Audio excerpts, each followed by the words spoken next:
When I was pregnant with my first daughter, I did not realize the plethora of products that a pregnant woman is presented. So you absolutely have to accept. And I just started researching. I just wanted, what do the manufacturers know about the product? What did the government say about the product? And I started reading this information and my mind was blown. I couldn't believe that I had been instructed by some medical professionals that this was a safe and effective product, and yet the documents sitting on our own government websites countered that.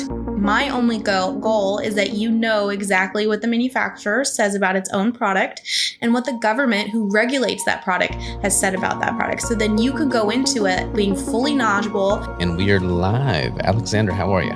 I'm good. How are you? I'm wonderfully well. So I'm excited to chat with you because we had our second son 3 months ago now. 3 months. Oh, congratulations. So we got a 3-year-old and a 3-month-old. And my wife is like super naturally minded. We both kind of fell into that because of how we eat and how we live. And then when you start going down the rabbit holes of things, the rabbit holes get deeper and deeper. And then it just kind of bleeds into everything you do in life, like what clothes you wear, what conditioners and cleaning products you use, and what you subject your kiddos to before they're born and after. So you are a wealth of knowledge, and I'm excited to learn more from you today. What got you into this space? Well, exactly why you were wanting to have this conversation. I was pregnant with my daughter. I have 3 children. I have a 6-year-old, soon to be 4-year-old, and a very, very, very spunky, almost 2-year-old. And it was when I was pregnant with my first daughter over 6 years ago. I did not realize the plethora of products that a pregnant woman is presented as if this is the product that you absolutely have to accept. You're a bad mom if you don't accept it. And I just started researching. And there's a lot of things that the person that was trying to share research with me, we got in a fight and there was like a lot of emotional stuff back and forth. And I just wanted the data. I just wanted, what did the manufacturers know about the product? What did the government say about the product? I didn't want this super emotional binary discussion. I wanted to explore the nuance. I wanted to know exactly what the government says. So I started finding manufacturer inserts and I started reading them. And as I was reading them, because this is credible information, it's sitting on the FDA website, NIH website, CDC website, but it's a little hidden. It's not easily found. And I started reading this information and my mind was blown. I couldn't believe some of the things that I was coming across weren't on the news. I couldn't believe that I had been instructed by some medical professionals that this was a safe and effective product, and yet the documents sitting on our own government websites countered that. And so I just started sharing. I created an account for just the inserts and it blew up. Everybody else was wanting the same information that I needed. I was very objective. I personally do not care what you do with the information. Everyone is welcome in the Just the Inserts community, whether you accept the product, whether you delay the product, or whether you decline the product. Everyone is welcome. And that is where I started to start learning more about what informed consent is. It sounds like such a clinical and just a legal term, but it's actually a lot more important to us as humans for anything that we accept, any product on the market, whether that be a food, whether that be some kind of tool that we use in longevity or in our workouts, and then also the medical products that we accept. And so I just got really nerded out to it and I started sharing, and it turns out other people really appreciated it too. Yeah, it's super important information. And just to clarify, you said you got a 6, 4, and almost 2-year-old? Yes. Yep. All daughters? No, I have a daughter, boy, girl. Okay.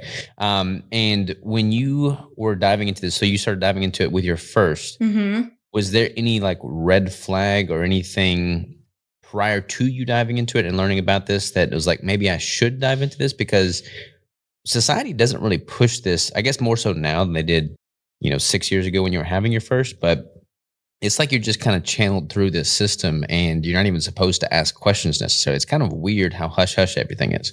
Yeah. Well, I grew up military, and so I did what I was told. And then I was military myself. I served 5 years in the Air Force, and I just accepted everything was about mission readiness. There was no question. Informed consent was not even a terminology, a part of our language that we even had the ability to understand that we had some kind of freedom to accept delay or decline. But when I was active duty military, I suffered with severe adult acne.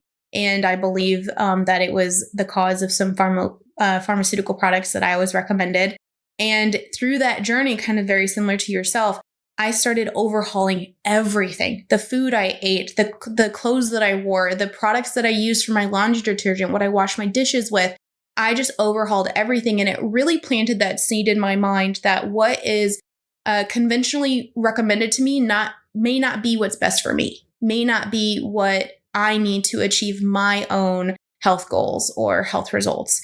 And so it planted that seed. So by the time that I got to being pregnant, I had separated from the military. I was a yoga teacher. I was just bebopping through life. I was going to have a natural birth and all these other things. And I remember sitting in my midwife's appointment, and they handed me a 1-page sheet on a preventative medical product that is typically given to women late second trimester, early third trimester. And I was just told, you're going to get this product at your next appointment. No conversation, no, hey, this is why you need it. This is how it works. These are the ingredients in it. And it really just ignited inside my brain that I needed to research this. I needed to find out more information. And I actually asked my mom at the time because I was so exhausted from research fatigue of researching what bassinet I was going to use and all the other things that a new mom has to research. And she was the one that came back to me and was trying to share research. And it was just so emotional and so, in my opinion, kind of coercive language. And so I kind of a little bit, and I'm stubborn and I just wanted to have that information. So I wasn't swayed by one person's story against another person's story. I just want that hard facts. And it's really interesting too that you brought that up, because there are so many different people that follow me on my Instagram and then also on the website. And it's crazy because I'll see people that are very, very popular in current culture. And almost every single time that someone like that follows me, it's whether they just announced they were pregnant, them or their spouses or their girlfriends are pregnant, or they just had a baby. And it's like kind of that that climax moment, that really important moment in a person's life where they really realize that they do need to research and they do need to be a little bit more informed. Whether they accept delay or decline, it doesn't matter as long as they have that information. 100%, totally agree. Were you planning on going like the home birth, like totally natural route from the get-go? I didn't know anybody who had done a home birth, and it just sounded so woo to me at first. But I ended up having a really traumatic first birth. It was a 44-hour labor. It was really, really rough. And so by second and third, I ended up having home births. And they were beautiful. They were so redeeming from that first birth. I personally do much better laboring at home, birthing at home. There are so many hormones that interplay in birth, in labor progression, and pain suppression. And for me, I optimized that hormone progression at home. I needed to be at home with my family. I needed to be not in sterile lights, not in a sterile environment, not in a hospital. And so for me, personally, home birth was the best for me to birth. It was still a birth. You still have a baby coming out of you, but for me, it was a little bit better. That's what we had planned to do with our first one. Like we had hired the midwife, we were doing everything natural, and we had gotten, like in Arkansas, you can't do a home birth past 42 weeks with a midwife, and there was like no progression. Like she wasn't dilated at all. We were about to time out. We were like 41 and 6, I believe. And so we went to the clinic to see if, we can get things moving. And they're basically, you're going to time out. You pretty much have to have a baby now. So we were going to go and do normal birth, natural birth at the hospital setting. I think they gave her Pitocin to get things moving. And he was face presentation, and I forget which angle he was tilted, but like it would have been dangerous. So they say to have a vaginal birth with him being face presentation, because there's like 2 ways to have face presentation. He was the one that's not feasible. So we had to have an emergency C-section on that one. And then with our second, so that was super traumatic for my wife. I mean, she was like, had all of her hopes built up. She'd done all this research, and then we had that taken from us. But he was happy and healthy. So like That's the main thing at the end of the day. Yeah. But then with our second, we're like, okay, we're going to do the VBAC route, which we did. And we had a successful VBAC. But even that, like, you're met with so much negativity and like fear mongering around having a VBAC, like the rate of, ruptures. And she could speak at length on all of this because she was diving all into it. But it's like, there's all this messaging in place, whether it's the way you're having the birth, setting the environment you're having the birth, what medications you're opting for or against. It's like, there's so much drama associated with it. I just want to know the hard facts, the real numbers, the data, and then let me make my own decision as a parent that cares for my kid accordingly. And it's like, that information is way harder to come by than it should be. And that's what's unfortunate. It is. It is. There, a lot of what I have found has been after I've easily done over 10,000 hours, over 10,000 hours researching inserts, and it's not easy to find. It's very, very, very hidden, and it's so frustrating for me because I have a business background, and so I continually have talked about the ability to make those informed decisions for your car. If you go to Consumer Reports, or you get a vacuum, and then you have to decide, okay, do I have the how do I charge the lithium battery, or what? I'm just kind of thinking off the top of my head. But there are so many other products on the market where if there is a chance for you to cause harm to yourself, to the product, or other people, there is disclosure. There's information provided to you in that pamphlet whenever you get that product or whenever you purchase that car. So why is that not for medical products? They should be even more so. It should be even more accessible. And so many times when I've contacted people that are medical professionals, things like medical professionals or things like that, and I've asked, okay, how's your training? How were you trained to do this? They have no clue. They don't even know what inserts are. They were never taught how to do this. And if they were taught inserts or they were exposed to inserts, it was a pharmaceutical representative that was presenting the insert to them and cherry picking information to say, hey, our product is better than our competitor's product because of this clinical trial. But it's not the full insert. It's not the full information.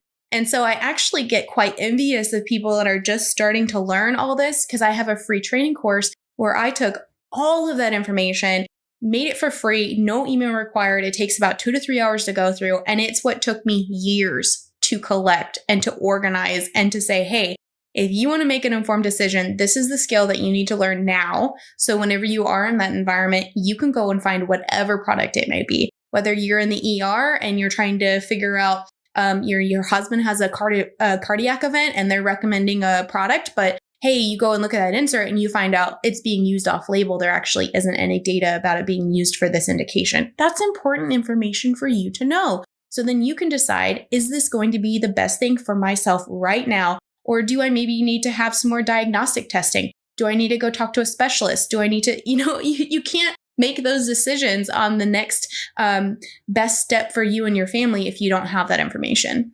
Yeah, totally agree. I mean, it's interesting. Like, I try and create analogies with the nutrition space.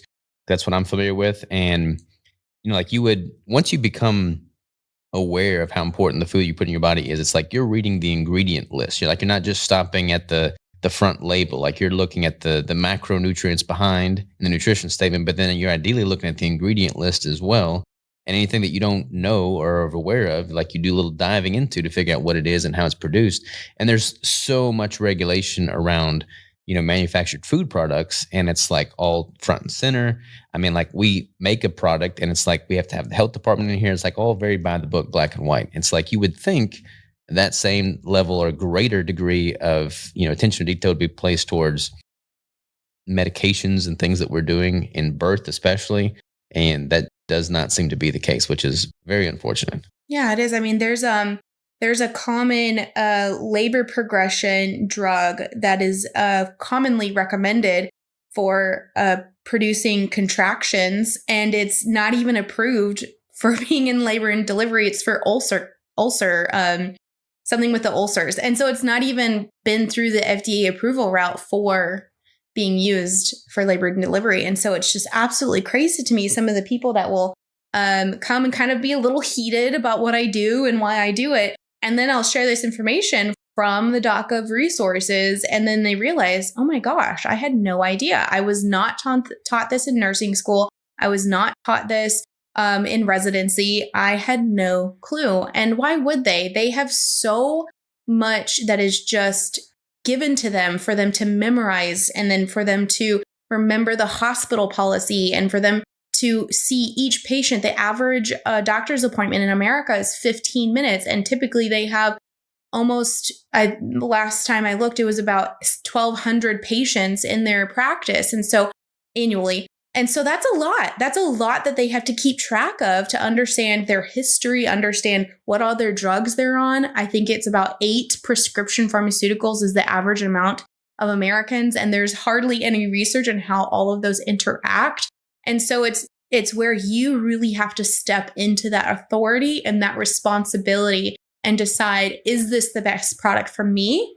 If my provider is not providing that informed consent about this recommended treatment plan, then I have the authority, I have the responsibility to go get a second opinion, to go somewhere else and see if this is the best fit for me, to decide maybe I want to pick and choose. I actually came up with an acronym recently because so many people were just getting very bogged down by the definition of informed consent. It just seemed like this out of reach thing, and it's informed consent is clear.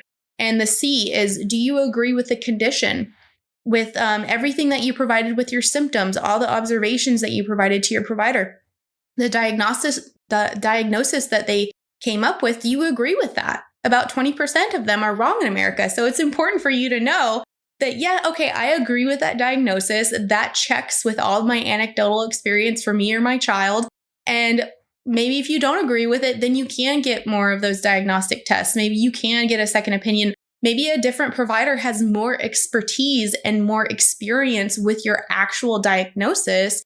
And the person that you're going to now doesn't have that education and experience. We see that all the time.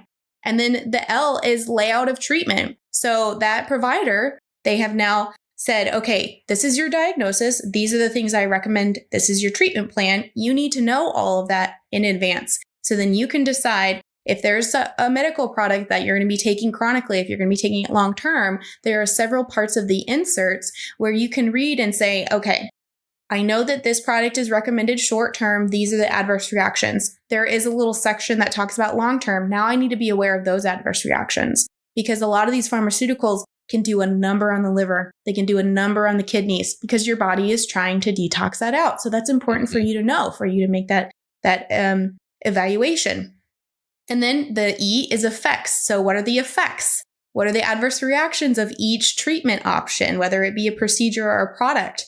And then alternatives, that's the A. So are there pharmaceutical alternatives, or are there non-pharmaceutical alternatives? Are there lifestyle changes? What are other things that I can be doing to help treat or deal with your diagnosis? And then that last part is R, responses required. You have to. It is essential in an informed consent environment between a patient and provider.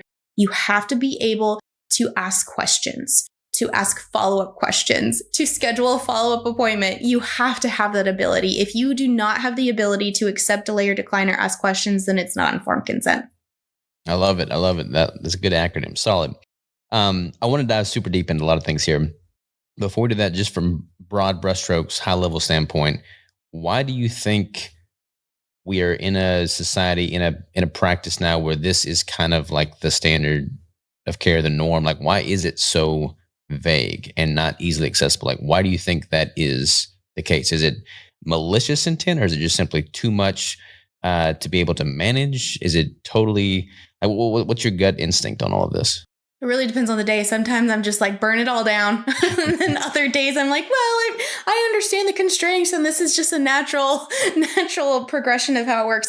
It really just depends on what I'm researching too, because there are some inserts where I read it and I think there is no excuse for this product to be on the market. If death is listed twice, or if autoimmune conditions or motor neuron disease or any of these other things, anxiety, depression, are listed, then this product needs to be pulled from the market. The fact that it's on the FDA website and it's known by the manufacturer, known by the government, sudden infant death syndrome is listed on a product that's given to infants during the height, according to NIH, of when sudden infant death syndrome is most prevalent. Those situations, I'm just thinking that's where the little bit malicious, nefarious intent kind of seeps into my mind, because I don't understand how any person, any government agency, or any a pharmaceutical employee could look at that and say, that's okay, we can keep that on the market. So I have a lot of issue with that. Now, on the other, in that case, it's just monetary gain from some party or another, right? well, and that's where it goes to. I think many of us have this idea that healthcare is charity and that it's not equivalent to a service like getting our taxes done, or it's not equivalent to any other service in our country. And so when we think of healthcare, we think of it as this kind of philanthropic endeavor. And it can be. Many people who do join the healthcare industry do have good intentions. I know because I talk with them. I know because I interview them in my own podcast. We've had pharmacists, we've had infectious disease scientists, we've had board certified pediatricians, we've had nurses, we've had clinical psychiatrists, we've had all these different people in the healthcare industry that truly do have good intentions. But however, caveat, the way that they are trained and the way that they are forced to provide their services, whether that be through insurance networks, whether that be through legal mandates, they are forced to provide those services in a certain way. And so many of them are shamed or silenced into submission.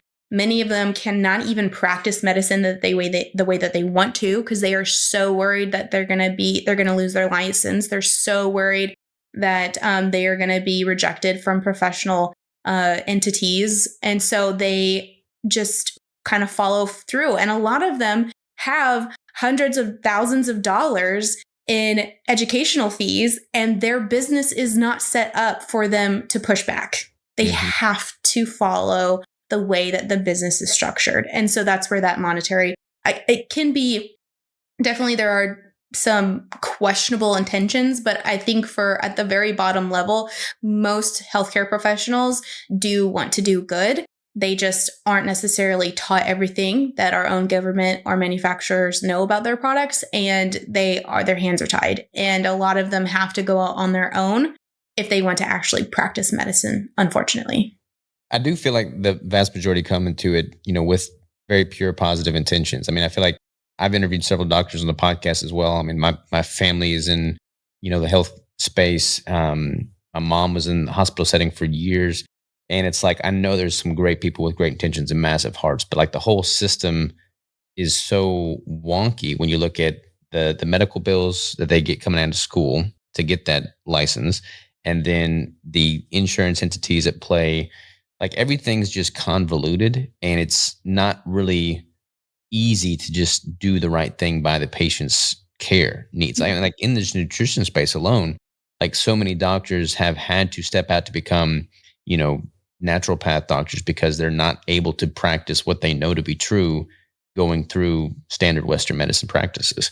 Yeah, it all comes down to billing codes. It all comes down. I mean, I just lost count by how many doctors they say, well, we want to explain to patients how this could potentially affect their condition, but we just don't have time. We would get our hands slapped if we spent more than a certain amount of time, or we want to deal with hesitant parents worried about the injections that are given to our baby, but we don't have time. We can't bill that. And that's where sometimes maybe the offices will have a designated nurse that will kind of act as a patient advocate. And I have trouble with that because I think every healthcare provider should be a patient advocate. It kind of irks me a little bit that they outsource that to a certain, person in the office, or they have a department for it. But it just all boils down to, it all just brings us back to, you are solely responsible. You are solely responsible for the decisions that you make for yourself and your children, because I believe that we are entrusted with the well-being of our children the moment that we become pregnant. And I believe that we are also gifted an intuition that grows with us as we travel and journey through the very complicated process of parenthood. And so because of all of this, we have to be those informed consumers. We have to be proactive in understanding the healthcare environment, understanding how they have something called choice architecture. So whenever you step into a healthcare environment, there are certain pressures and almost funnels, you can imagine them as, to get you to a desired outcome. And so it's important as a consumer to be aware of that, So if you are in a situation where maybe that provider isn't educated on the inserts, hasn't read them, not even aware of them, or worse, discredits the value of them, even though our own government, stands by them, it's important for you to know. So then you can be aware of it, and then you can either opt out of that provider or find a better way to manage it if you are bound to the insurance networks, or you're bound to a certain provider in, say you're a rural area and you only have one provider that you can go to. But one thing that's really cool is, nowadays there's so many other options available to you. We have a pro-informed consent provider director. We've contacted thousands of providers in the last year. And if they've opted in to be honoring informed consent, we put them on the directory. And a few of them, they operate within their state, but they also offer virtual services. So if somebody's is typically state bound, but if someone's not in their local vicinity, they will have telehealth appointments.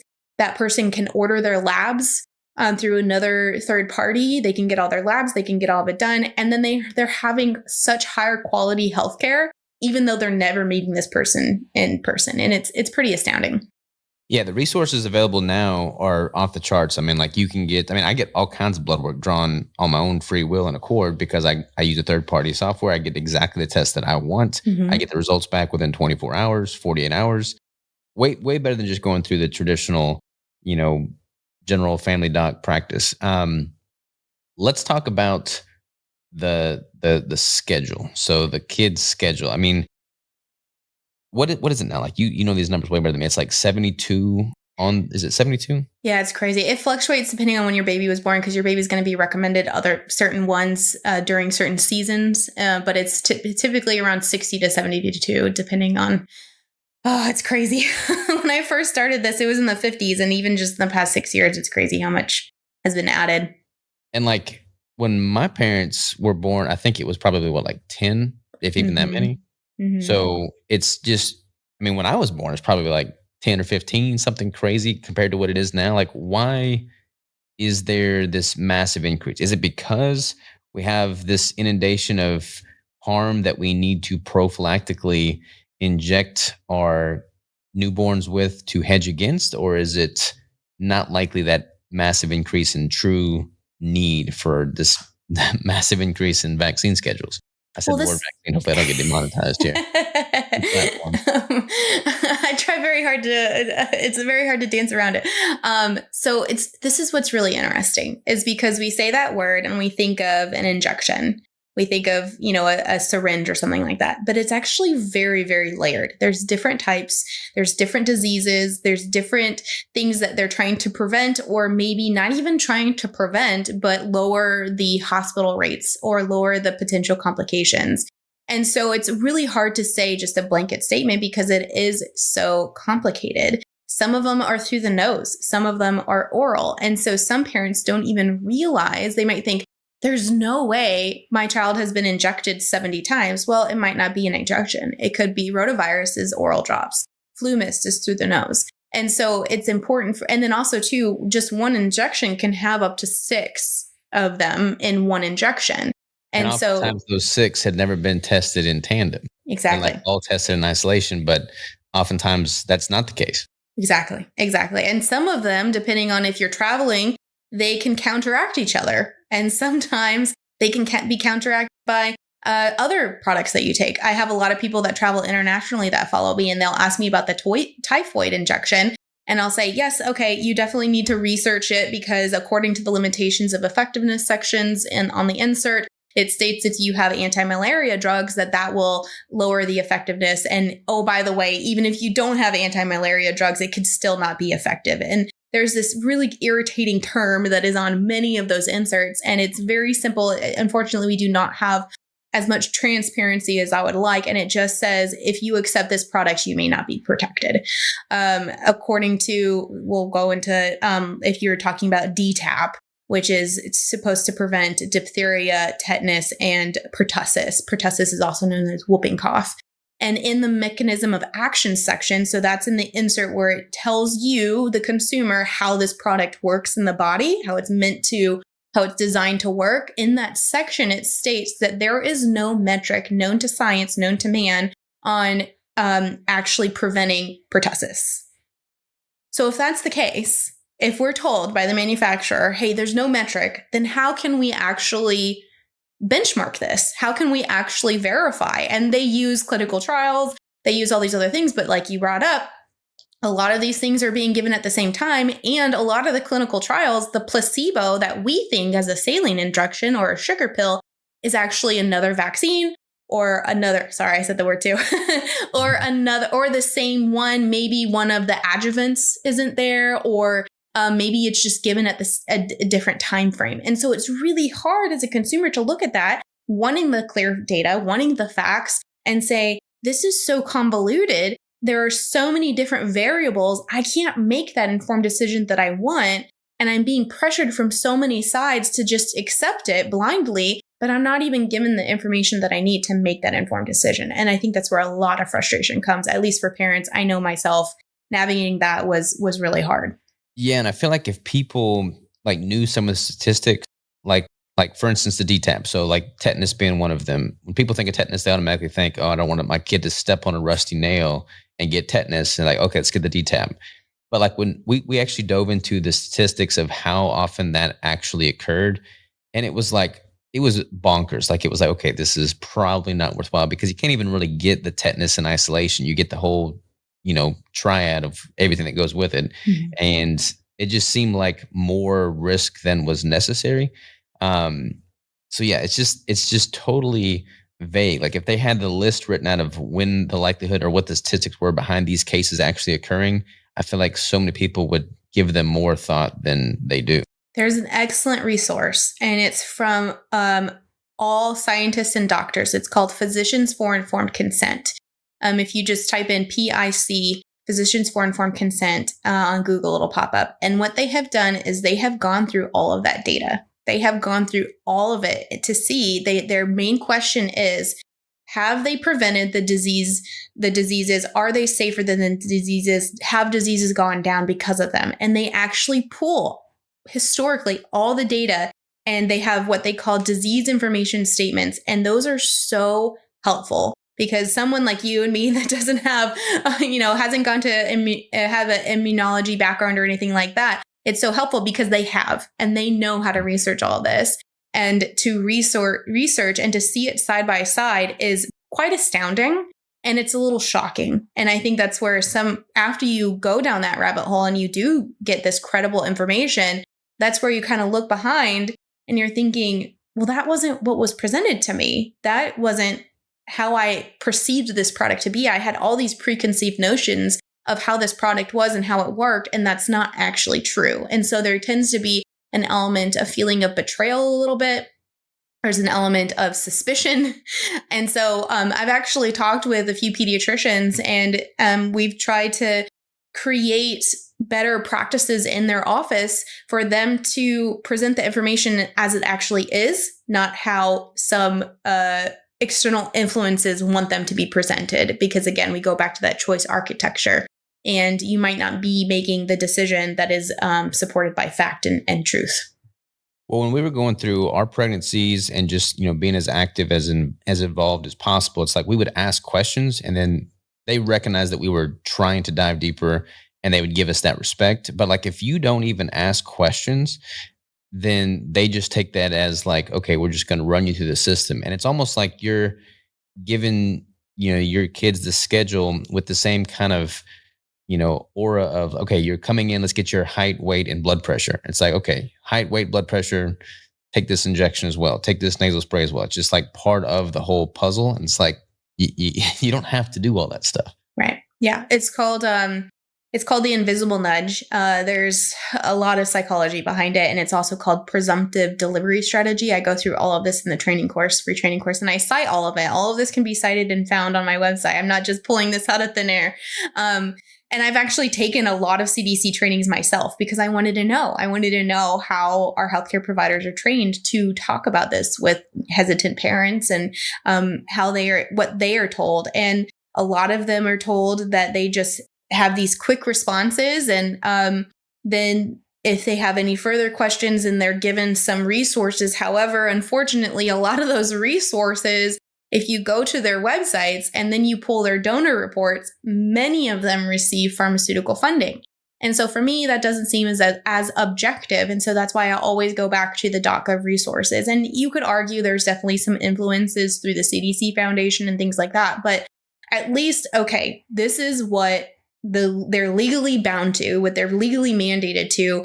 And if they're telling me that all the things that I'm supposed to be preventing by accepting this product can actually be caused by this product, or maybe make my symptoms worse, or maybe expose me to some other medical conditions that I don't even have on my radar, I'm going to take a pause and I want to research that myself. And I think that's where some people might be a little frustrated with what I do, because it isn't, you're in that like smooth appointment where you just do everything that you're told, but that's not informed consent. That's just blind obedience. And I don't think that's informed consent at all. And I think that violates a human right.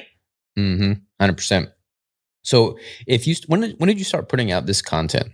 Right when you had that first child? So my firstborn was born mid 2019. I was starting to research and everything, and I shared it on my personal Instagram, and I just got a lot of shadow banning and just people, because when you start talking about this kind of stuff, some people, they take the logical fallacy route and they'll just attack what you look like and what you sound like and where you're from and things like that. So I was actually anonymous. I started posting just the inserts in 2020, and I was anonymous until last year in 2024. And that's when I went on a few podcast interviews and finally broke my anonymity. And it's been fun because now I can have a little bit more personal conversations about it and share the heart and intention. So I've been doing it for a while now. So if you started putting out content in 2020, that's when the shit hit the fan, so to speak. I would assume because of 2020 and the pandemic, people are much more receptive to countercultural things and just more willing to dive a little bit deeper. And I was diving super deep into all the research around the COVID vaccine because we were pregnant at that time, and we got pushed by so many people. Okay, you got to get the COVID vaccine because you're pregnant. And obviously there was no long-term studies for, a fetus. Mm-hmm. So like we didn't get the COVID vaccine. We were kind of like the black sheep of everybody that knew us for the longest. But do we even know, like, has the smoke settled and the dust cleared on COVID vaccine for fetus lives and well-being? Like, do we know what the status is on that? So there's some studies. There's nothing official, but there are some studies of dealing with fertility complications, and then during the birth. It's actually quite tragic because I get just so many messages of women that were bullied in their prenatal appointments. Many of them, they didn't even have their partners with them because it was during COVID and they couldn't have anyone with them. And I think it's a crime against humanity how some of these women were treated, and they weren't given the proper informed consent. We didn't even have manufacturer inserts for many of these products. They weren't even FDA approved. They were emergency use authorized, and they were being just pushed onto pregnant women. And so I actually have a lot of angst about that situation. I was also deleted. I had around 148,000 followers on Instagram because so many people were just craving the information that I was providing, and Instagram deleted me because even though everything I was citing was .gov information, I was contributing to vaccine hesitancy. And so I was deleted because of that. I was off Instagram for 8 months. I wasn't allowed to come back on. My website, justtheanswers.com, which is 99.9% funded by .gov resources, was banned from all Department of Defense computers, even though I'm a military veteran myself. It was a crazy time. It was a really, really crazy time. But yes, there have been some studies that have suggested that there could be complications. And then again, I get a lot of messages from women that unfortunately have dealt with stillbirths. Many of them have had weird uterine adverse reactions. I've talked with midwives that have seen placentas that were almost shredded, that they had been practicing for several decades. They'd never seen that before. It's actually, I don't think we're going to fully understand the impact of that for a very, very long time. And the really frustrating thing is when I was first starting out, so I first started researching all this in 2019.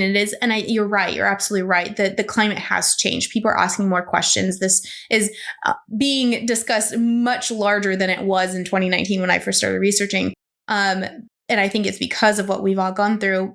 But before that, everybody was asking for a double-blind placebo, asking for that saline injection. And for those that aren't aware, during the COVID trials, I was covering all of this, all the clinical trials, and they did have that saline placebo. And I was thinking, yay, science, we're going to actually see a vaccine study with the double-blind placebo. And then I think it was 4 or 5 months into the study, they unblinded it. And then everybody who was in the placebo, the controlled group, ended up getting the vaccine. So that completely wiped away any long-term data. So I believe that there was a study. You can't quote me. I think it's in Denmark, I want to say, but they started doing their own study, and I want to say it's probably only 18 to 20 months long now. So that's the longest term data that we have. Unfortunately, for the mRNA. Or anything yet, though, right? I don't believe so. No. So there's not really any good science on the COVID vaccine that's definitive at all. Really. No, and the way that they get around it is in the special population section, that's typically section 8, there's a pregnancy section. And within that, for the emergency use authorization vaccines, COVID vaccines, because there's several of them, it's called a fact sheet. But if it was approved, then it's called a manufacturer insert. And in that section 8, they just have a registry that if you accepted the COVID vaccine when you were pregnant, sign up for this registry. And that's basically you're an uncontrolled test subject to inform future pregnant women down the line. And that's really all they have, unfortunately. Is there any information or data that kind of compares and contrasts, births that were vaccinated versus not vaccinated versus those that actually, like the mothers had COVID versus not? Like, is there any information on that, really? I've not been made aware of it, but I really hope so. I really hope that is something that somebody is doing. It's so expensive to do studies. It's incredibly expensive to do. And, but that is something that absolutely should have been done way before it was mandated. Again, I think that there were a lot of atrocities with informed consent that happened in that time frame. I mean, I remember when we were getting our, routine checks done during that first pregnancy, our tech that was there that was doing like the ultrasound, she was saying, because we were trying to feel things out because you were walking on eggshells day in, day out with everybody. And I'm like, okay, I don't know. We're just trying to be smart. We're trying to be safe. What have you noticed? We're trying to ask the tech, just anecdotal evidence. Like, what have you noticed in the patients you've been seeing? And she was like, there's been this massive increase in stillbirths. And I'm like, okay, is it because of the vaccine? Is it because of the mother having been, contracted with COVID, totally independent of the vaccine? And I don't know. It was a scary time. And for us, like as new parents, it's like, okay, we obviously want to do what's right, but I don't really like the idea of, like, we're not conspiracy theorists per se, but something about this whole situation just doesn't seem honest. So we're just going to put our faith in being super healthy and doing things natural, because that typically goes pretty well for us. Yeah, and I think that's where a lot of people actually started asking questions, because that was negated. That was looked down upon. Getting out in the sun, eating healthy, getting your sleep, like all of that was seen as conspiracy itself. And so when those of us that do find value in that, we were kind of just stepped back and thought, wait, what? Why is this the only option? Why is this the only way for us to be healthy? And we heard about the winter of death and all these other things. And that's where a lot of this, we started to research a lot more. And then I actually covered the leaked Pfizer files when that happened. And a lot of the things that we're seeing now, Pfizer knew about way back when, and it wasn't talked about and it wasn't disclosed. And so it's just very, very frustrating. Again, we go back to that informed consumer. You have to be an informed consumer to make those decisions. So then if, say, you do accept that product and something does happen, at least you don't feel like you were medically coerced. At least you don't have that element of regret. And then if you don't accept that product and you do get COVID or you do have a complication, okay, that was a risk that I took. And now I know if that I'm susceptible to that, maybe I can make a different decision, or maybe I can do something better in my own lifestyle. Did I have too much? We have a lot of the people that go into the COVID season and then they're drinking more alcohol, or they're eating more sugar, or they're not sleeping as much. And we're consuming more screen time and we're not getting outside. And so there's maybe other things that you can do to have a little bit more preventative measures. And that's one thing for me when I first started researching.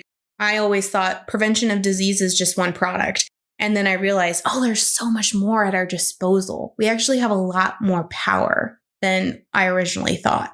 We have so much power, like how we eat and how we move our body, how we sleep. Like there's so many things that are just good, solid pieces of wisdom that we would all benefit from. And it was disheartening to see like accounts being banned, voices being deplatformed for advocating common sense stuff like move your body, eat real food, take some vitamin D if you're deficient. Like that was all contributing to vaccine hesitancy. It's like, this is just good words to live by. Mm-hmm. This is totally backwards.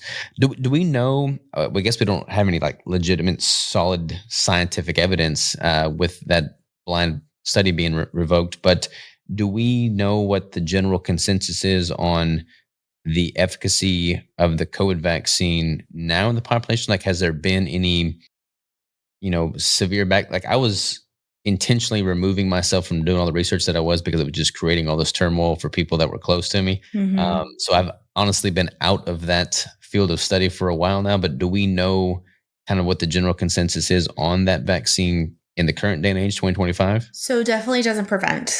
That's definitely pretty solid.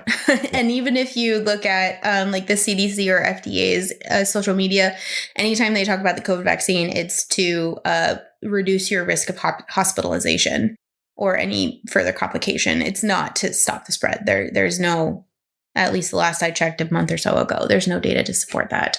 And especially with the variants, the additional variants, and mRNA was actually not as effective as they thought they would be in preventing the different variants. And so that definitely is something I would love. I actually did a podcast episode with a psychologist because I was just getting so frustrated that now our government was finally acknowledging everything that we kind of already knew ahead of time.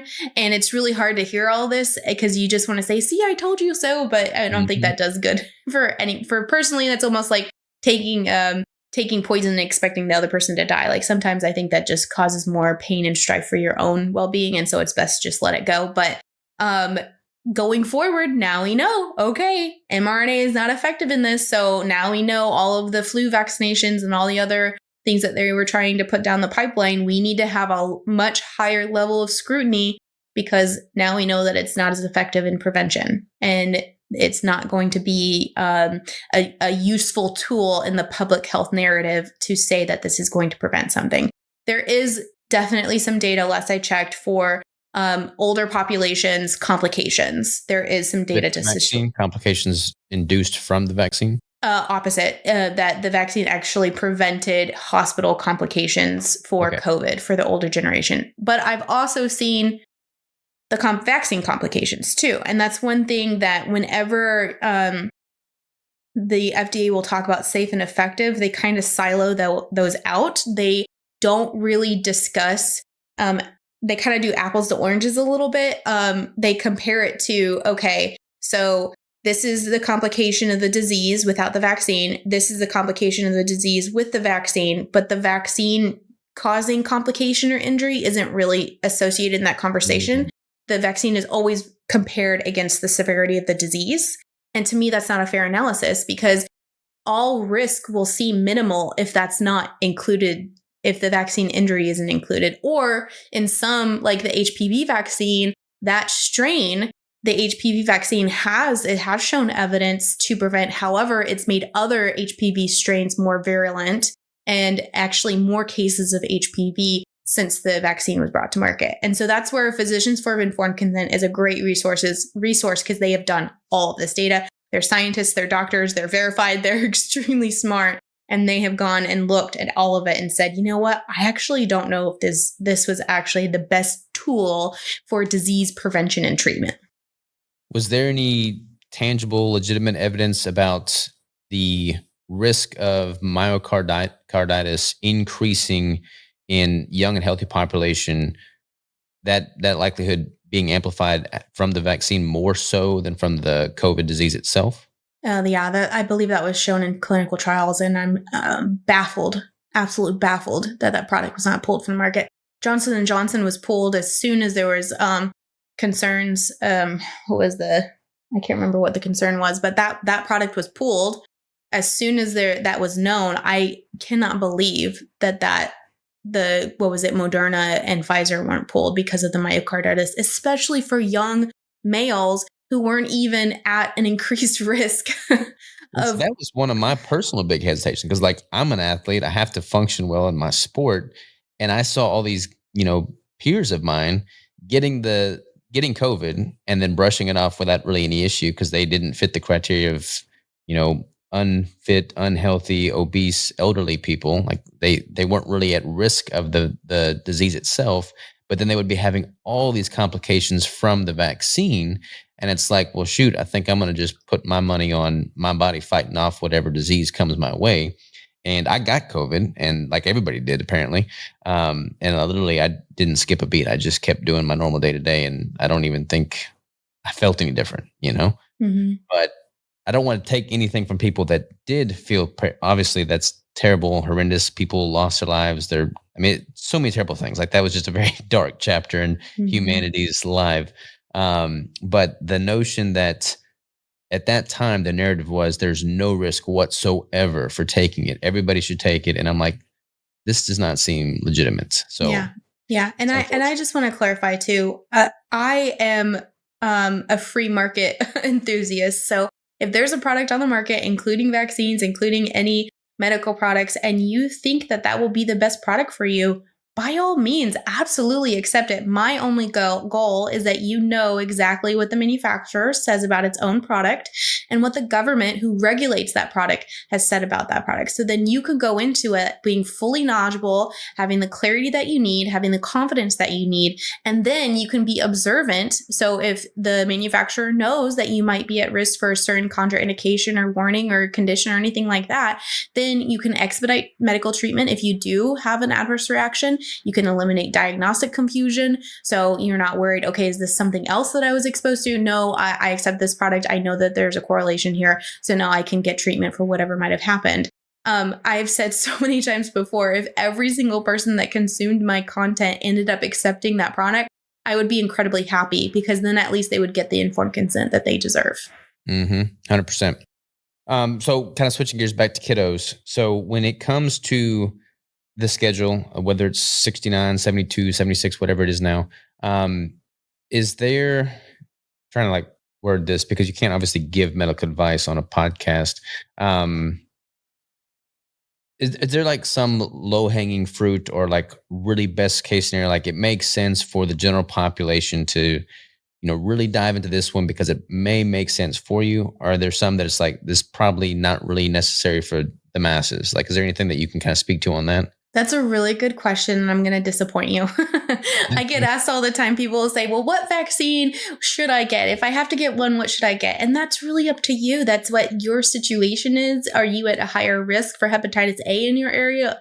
Are you positive for hepatitis A? Do you have severe complications that could make you more susceptible to RSV? I can't answer those questions for you. That's something that and that's the beautiful thing. That's the beautiful thing about it is that you have that informed consent to accept, delay, or decline. Now, I will say as a caveat, when I first started researching it, I didn't realize that many of these vaccines kind of forced me to become a really good historian and to actually look and see how these diseases were prevalent before a product was brought to market, when it was brought to market, and then what happened after a product was brought to market. So I have kind of these historical deep dives on polio. I have a historical deep dive on tetanus because those are really important diseases for you to understand the historical implications of what happened. For example, polio, many people will say, oh, but polio, well, what about that? We need to make sure that we prevent polio. Well, It's actually pretty interesting historical story. So I'd love to flesh this one out because I've dove into it a little bit. It is fascinating. There's several books that I have cited in my free training course for you to go really, really deep into it. But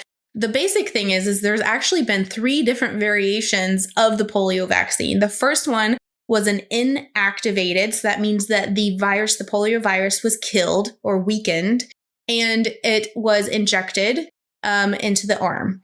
And that was kind of just everybody was so afraid of polio. Everybody took it. It was very, very welcomed by the American public. However, physicians started realizing that people that were getting polio were starting to develop it into the vaccinated arm, whereas traditionally it was through the legs. And then they started saying, hey, hold on a second. Something's going on. People are being injected with this polio vaccine and they're still getting polio, but they're getting it in the arm, not in the legs. This is odd. So then they found out it was called the Cutter incident, C-U-T-T-E-R incident. And there was a laboratory that wasn't killing they weren't using enough formaldehyde in the vaccine. And so it wasn't killing the polio virus as efficient as it should have. So they were actually spreading polio through the vaccination. So they cut the inactivated injection. At the time, an oral polio, a live polio vaccine, drops in the mouth, started to come onto the market, started to be more prevalent. So then they switched. They said, okay, we're not going to do the injection. We're going to do the oral polio. However, it was live and it was shedding. And so people were getting the oral polio vaccine and they were shedding it through their stool and it was starting to spread. And according to the CDC, I actually have this cited from a CDC website that says there were more cases of paralytic polio from the vaccine-derived strain than actual natural polio. And so they realized, okay, this is not good. So they reformulated the inactivated injection. They used more formaldehyde, and that is what's currently on the schedule. That changed in the 90s. And so they retired out the oral polio vaccine through the mouth, went back to the shot. But unfortunately, now we have these vaccine strains, and now we have these natural strains, and then oral polio vaccine is still used globally. And so you have people coming into the United States that have that oral strain, live strain. And so now the conversation has become so much more muddled because it's like, well, do we keep vaccinating because now we have this vaccine strain? So now there could be some real danger because of this vaccine strain. Or, what are we going to do? What are we going to go? And then there was the different diagnoses of the different types of polio, and it's quite fascinating. We could talk probably hours about it, but I have some books cited on my free training course of people that have done a lot of that research and talked about how actually quite complicated the polio history is. And I had no clue when I first started researching. And see, who in the world is going to be able to go to a doctor, have like a 5-minute meeting with them, and then get even the surface level touched on any of this stuff? Like, it's just not going to happen. Like, you have to allocate the time and resources. And I come from a family of scientists. Like, I have utmost respect for science, the pursuit of knowledge, education, like 100% all day long. But what people don't realize is that science is funded, research is oftentimes funded by different parties, and it just becomes messy. Like, it's never black and white. It's always messy, and you got to tease that out. And it's your responsibility to do so. It's unfortunate that we don't have a legitimate guiding hand that's in our best interest at play, but that's just the reality of the world we live in. So you have to dive deeper.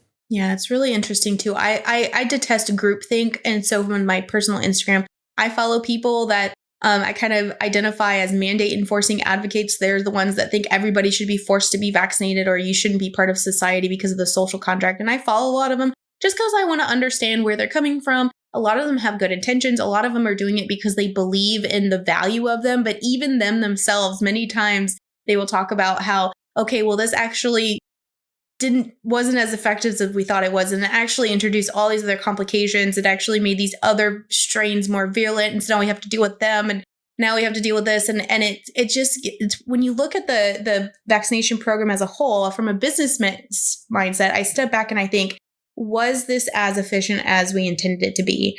Did it actually cause more harm or did it save more? And it's a very, very hard. I don't think we'll ever have that answer in this lifetime. I don't think we'll ever be able to determine that because there's so many confounding factors to it. But there's an excellent book by Dr. Cowan, I believe, and he talks about vaccines and immunity and how vaccines have influenced immunity over the last 100 years and how our bodies have actually changed because of the introduction of vaccines. And so I found his research to be quite enlightening. Definitely something that I had never thought about before. And sometimes I kind of think, oh man, I don't know if we are going to really achieve the results that we actually want to achieve because of some of the ways that these products are made. a great example is the MMR vaccine. So the MMR vaccine, there's sections on the inserts called contraindications. And these are medical conditions that increase your risk for an adverse reaction. And so one of them is if you have any allergy to ingredients in the MMR vaccine, and it includes cow allergy, milk or egg allergy. There's another allergy I'm missing here, but there's certain things that say, okay, if you have these contraindications, you cannot accept this product. You should not, according to the manufacturer, to the government. And so I actually did a little bit of just very simple math, and I calculated the percentage of children that have those contraindications. And it was something like 8% of American children have these contraindications. So then you look and you see, okay, when they're talking about mandating the MMR in schools and for, to prevent measles and things like that, they say that 98% of American children have to have MMR in order to eradicate measles. Well, if you just look at those two data points right there, it's impossible. Mm-hmm. If the manufacturer and the FDA is saying that this product is harmful to someone, and 8% or so American children have this contraindication, then we will never achieve, even if everyone who is eligible got that product, we will never achieve the percentage that is needed to eradicate measles. And it brings just a larger conversation on, is this the path to take? Is this the best path? Or maybe we should invest in some other option. Maybe we should look at other things. And then again, we talk about some of the failed products. The World Health Organization, again, I have all this cited on my website. They talked about an inactivated measles vaccine that actually caused a more aggressive form of measles. And so we're thinking, okay, is this the best for our children? Is this a good use of public health funds, of taxpayer dollars? I don't know. I don't know the answer to that. But I hope that by having more of these conversations, maybe we'll be able to come to a better answer and get really brilliant minds in the conversation and start to evaluate the effectiveness as a whole.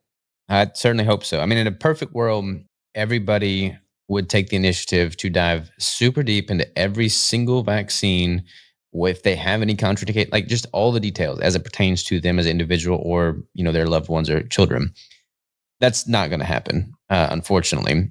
And it seems as though it's kind of like politics. People just, they group think one way or the other. They get in these information silos. And when it comes to vaccines, medications, big pharma, insurance, all that stuff, people just kind of tend to go to the extreme poles. So you're going to have people that vaccinate for everything. They get multiple jabs. They go full tilt. And you've got, people that are just, I'm totally anti-vax. I'm not going to dive into any science. There's just no vaccines at all.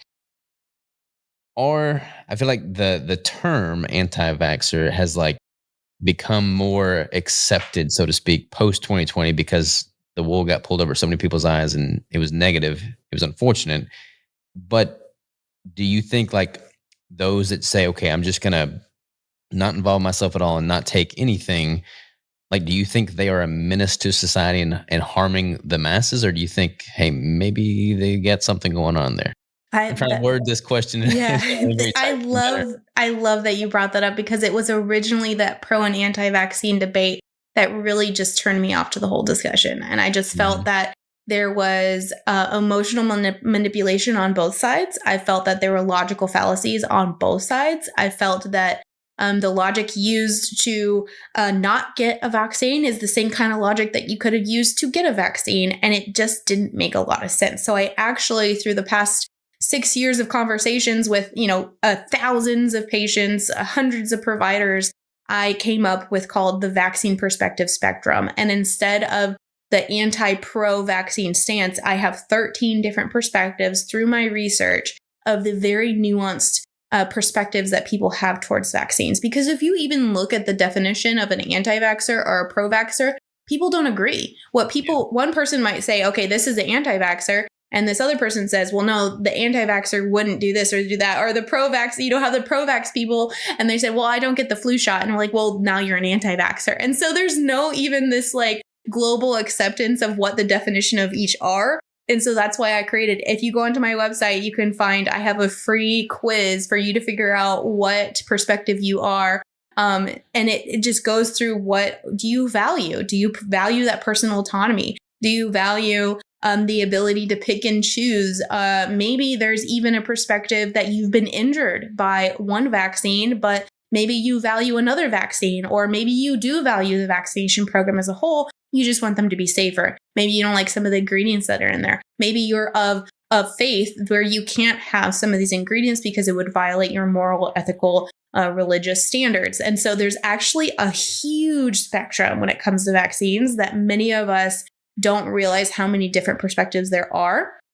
And I think the pro and anti fight is a generational problem, and it's never going to be fixed unless we adjust how we look at the vaccine discussion and realize that it's not this dog-eat world. There's not this internal or existential, or what am I trying to say? This battle where it's just us versus them, and stripes versus what's the pool term? I totally agree. I think that that's a very rational, reasonable way to look at things. Like, why can't more people just take that approach? And like at the end of the day, like it's the individual's decision. There shouldn't be this animosity from people that have a different viewpoint on things. Like, nobody wins in that scenario. So like, let's just have informed discussion, be respectful, and then get to the bottom. This is what works best for you as an individual. Like, that should be everyone's underlying foundational, pillar that all questioning thoughts and decision making is based off of. And that's exactly why I do everything that I do, because I'm trying to shift that culture. I'm trying to get people to whatever you decide, whatever you ultimately decide, I'm going to respect that decision, because I think that that is informed consent. I believe medical coercion can happen both ways. I believe it can be to accept a product, to not accept a product. And I'm not a fan of either of those. And so whatever you ultimately decide, I just want you to be knowledgeable and confident about it. I love it. Are you optimistic about like the current administration, like with RFK? He's obviously been in the news all about, making this more transparent to some extent, kind of getting to the bottom of some of these things. Is that a worthwhile use of our resources and attention? Like, are you optimistic about that kind of paving the way for more informed consent going forward, or what's your thoughts there?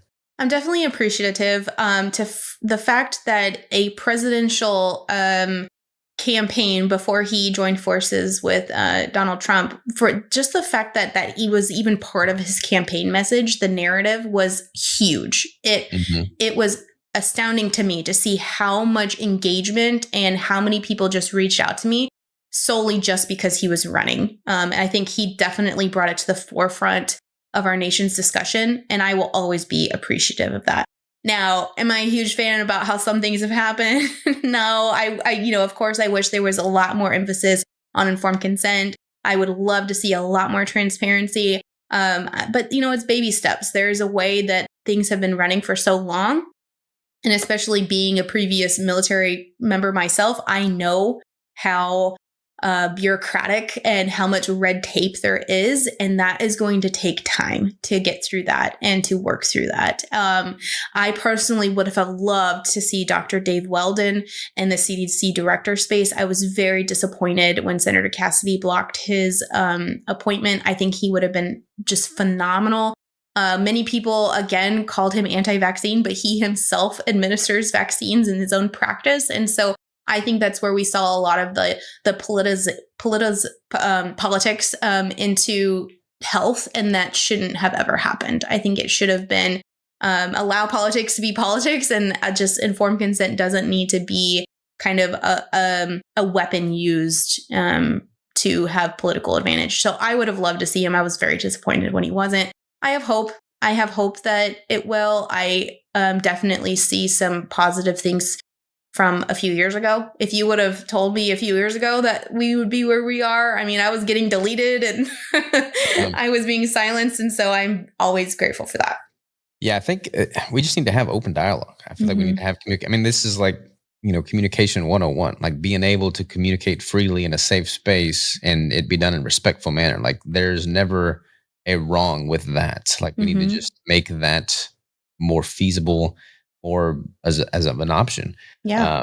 So yeah, I'm a huge fan of what you're doing. Where do people go to dive deeper into your world, get the resources, look at the citations, like just become less ignorant.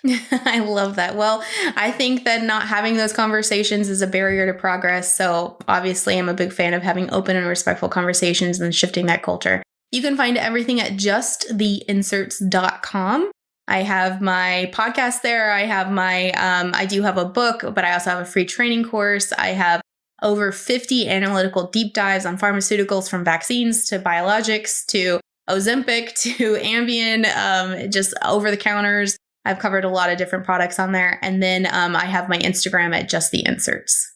Awesome. Well, Alexander, I really appreciate the time and the insights. Keep fighting the good fight. If there's everything I can do for you, just let me know. Oh, thank you so much. Appreciate it. Take care. You too.